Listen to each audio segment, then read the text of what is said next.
निर्मल उज्जवल हो। निरंतर संरचना में संलग्न रहें आप। सतत ज्ञान गरिमा से सज्जित भावी पथ निर्मल उज्जवल हो। सत्यशील सौंदर्य निमज्जित जीवन का हर पल सफल हो। आदरणीय प्रोफेसर विद्युत मनुष्य।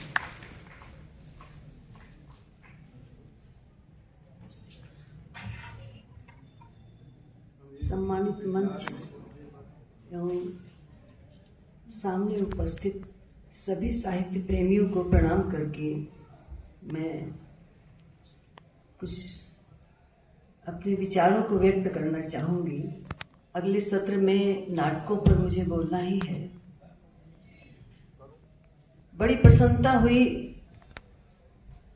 कि सृष्टा और दृष्टा प्रसाद के साथ राष्ट्र, समाज और संस्कृति, इस पर चर्चा होगी। सृष्टा और दृष्टा, सृष्टि का सृष्टा वही है। वो सृष्टा भी है, वो दृष्टा भी है। वो विश्व दृष्टा भी है, सृष्टा भी है, पोषक भी है, संहारक भी है और नियंता भी है।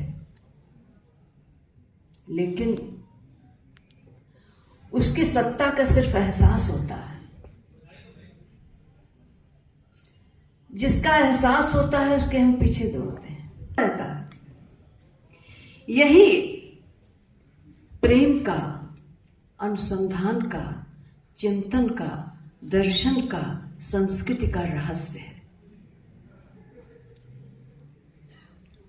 साहित्यकार भी सृष्टा है और दृष्टा भी है। इसीलिए अपारी काव्य संसारी कवि रेखा प्रजापति, कवि को सृष्टा कहा गया है, कवि दृष्टा भी है, आत्मदृष्टा है, समाज दृष्टा है। धीरे धीरे वो विश्व दृष्टा बनता है, क्योंकि आत्मदृष्टा और समाज दृष्टा जब बनेगा अमानवीय नहीं होगा। सृष्टा और दृष्टा के साथ साथ भोक्ता भी तो है, मनुष्य है। वो मनुष्य है, धरती पर जन्म लेता है, धरती के सौंदर्य से अभिभूत होता है, प्रीति है उसमें, और जिससे प्रीति है उसके लिए संघर्ष भी तो है। प्रसाद जी को कह देते हैं कि प्रेम और सौंदर्य के कवि हैं। बहुत बड़ी बात है। जहां प्रीति है, प्रीति ही शक्ति है, शक्ति का स्रोत है। प्रेम करने वाला ही संयमी होता है। कृष्ण अच्युत हैं, राम संयमी है, रावण लंपट है। पूरा इतिहास लंपटों से भरा हुआ, अपहरण होता रहा, वे किसी से प्रेम नहीं करते। जो प्रेम करता है वो संयमी होता है। प्रेम ही संयम को जन्म देता है और प्रेम ही चरित्र का निर्माण करता है। प्रसाद जी के प्रेम में एक गहराई है। मेरे प्रिय कवि रहे हैं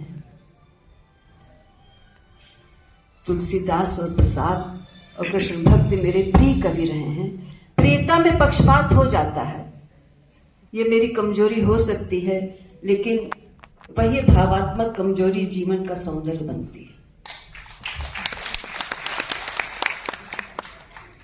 तो प्रसाद जी किस प्रकार के प्रेम को प्रस्तुत करते हैं हम अगले सत्र में बताएंगे। कैसे उनके पात्र संयमी हैं, कैसे उनके पात्र इतने शक्तिमान होते हैं, स्त्री और पुरुष दोनों, ये हमें देखना है। प्रसाद आस्था के कवि हैं। जीवन के प्रति आस्था है, जगत के प्रति आस्था है, मूल्यों के प्रति आस्था है। ये सबसे बड़ी बात है। और वो आस्था डगमगा सकती है लेकिन टूटती नहीं है। मरने का तो कोई सवाल ही नहीं उठता। भारत वो देश है जिसकी आस्था डगमगा सकती है, लड़खड़ा सकती है, लेकिन मर जाए ऐसा संभव नहीं है।